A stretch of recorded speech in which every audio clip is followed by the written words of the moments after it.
Friends, in 1917, the year before the ending of World War I, a certain Father Edward Flanagan founded an orphanage for boys in Omaha, Nebraska called Boys Town.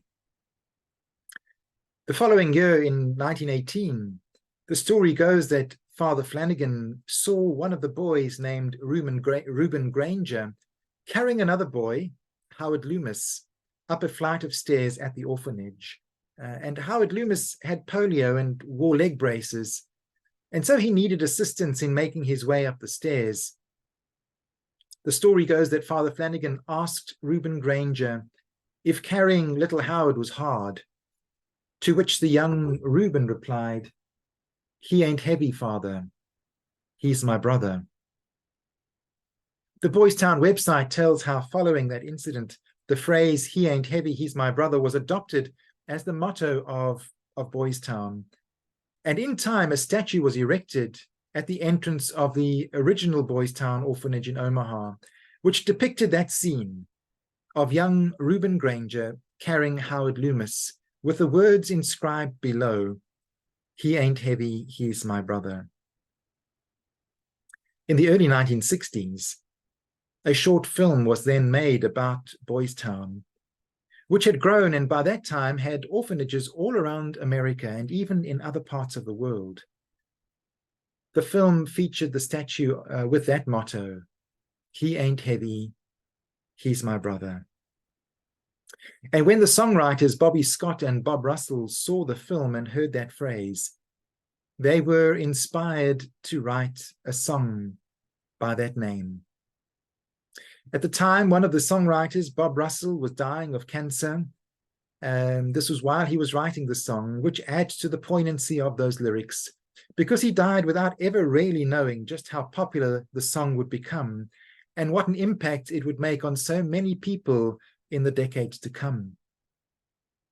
It was in the late 1960s that the guitarist for the band the Hollies, Tony Hicks, first heard what is described as a very poor demo recording of that song. And despite the poor quality of the demo, there was something in the song that really took hold of him, and he saw the potential in it. And so it was in 1969, the song became a #1 hit for the Hollies all around the world. It's a heartwarming song of brotherly or sisterly love that in a very moving way expresses some deeply religious sentiments, reminding us of one of the central Christian themes of sacrificial love. It contains some beautiful and moving phrases. But I'm strong enough to carry him. He ain't heavy, he's my brother. So on we go, his welfare is my concern. It's a phrase that reminds us of Cain's answer to God when God asks him the whereabouts of his murdered brother Abel, and he retorts back to God, "Am I my brother's keeper?"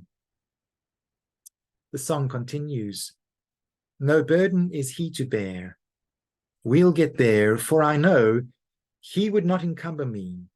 He ain't heavy, he's my brother." The song then goes on to express a wider message of love. If I'm laden at all, I'm laden with sadness that everyone's heart isn't filled with the gladness of love for one another. It's a long, long road from which there is no return. While we're on the way there, why not share? And the load doesn't weigh me down at all. He ain't heavy, he's my brother. The words of the song feel especially pertinent on Remembrance Sunday, as we remember the heroic way servicemen and women in moving and sacrificial ways have acted out the meaning of that song. A few months ago, I found the following story on the internet. It's entitled Friends in Peace and War. Though Jim was a little older than Philip and often assumed the role of leader, they did everything together. They even went to high school and university together.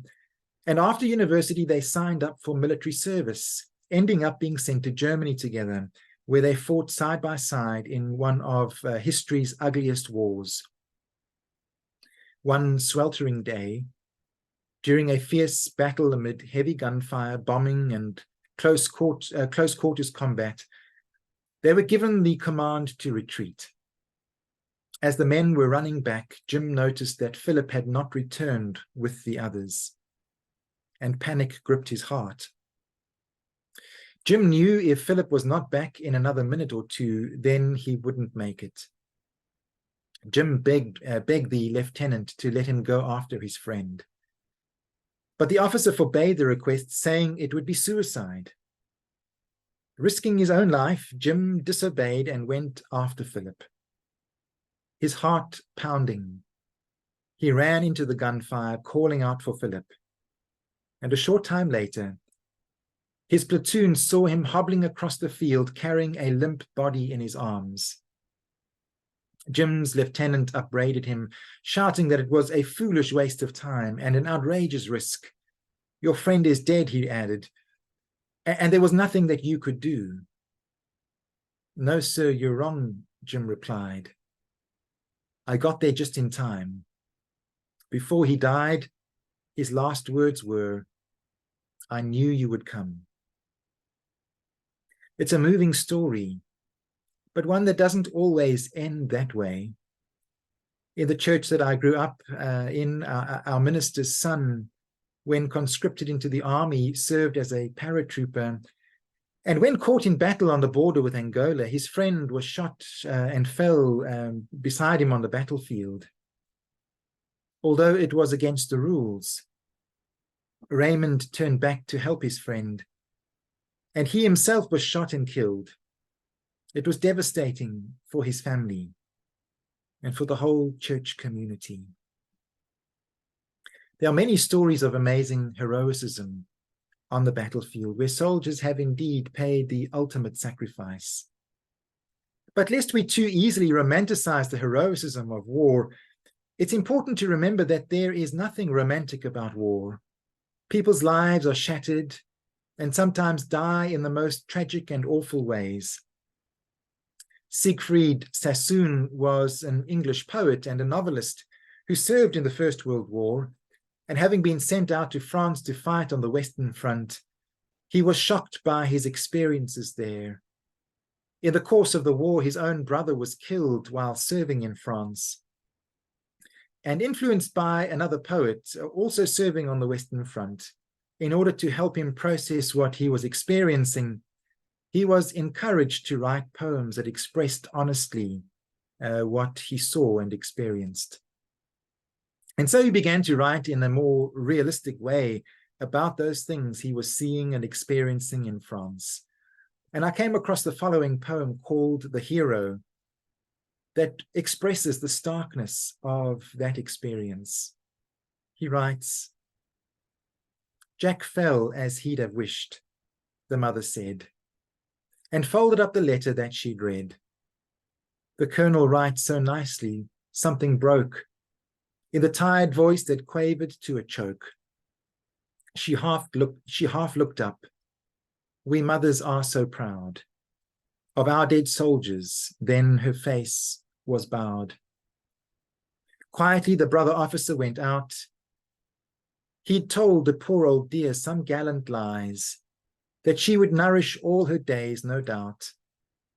For while he coughed and mumbled, her weak eyes had shone with gentle triumph, brimmed with joy, because he'd been so brave, her glorious boy.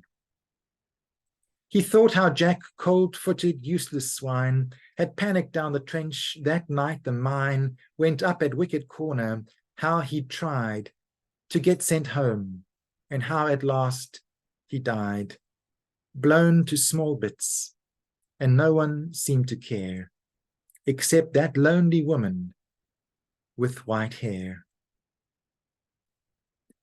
It makes me think of a quote I heard from someone just this week, a quote from Abraham Lincoln, who himself would have been very familiar with the devastation that war can bring. The quote comes from a heart broken by the knowledge of the hundreds of thousands of lives lost in the American Civil War, many of whom were sent into battle by himself. He says, there's no honorable way to kill. no gentle way to destroy. There is nothing good in war except its ending. And so while we honor the true heroism of so many who have fought in times of war, we might also today lament at the very existence of war, lamenting with the songwriters as they write, "If I'm laden at all, I'm laden with sadness, that everyone's heart isn't filled with the gladness of love for one another. It's a long, long road from which there is no return. While we're on the way there, why not share? And the load doesn't weigh me down at all. He ain't heavy. He's my brother." May God bless you as you continue to reflect on these things, on this reflective and poignant day. Amen.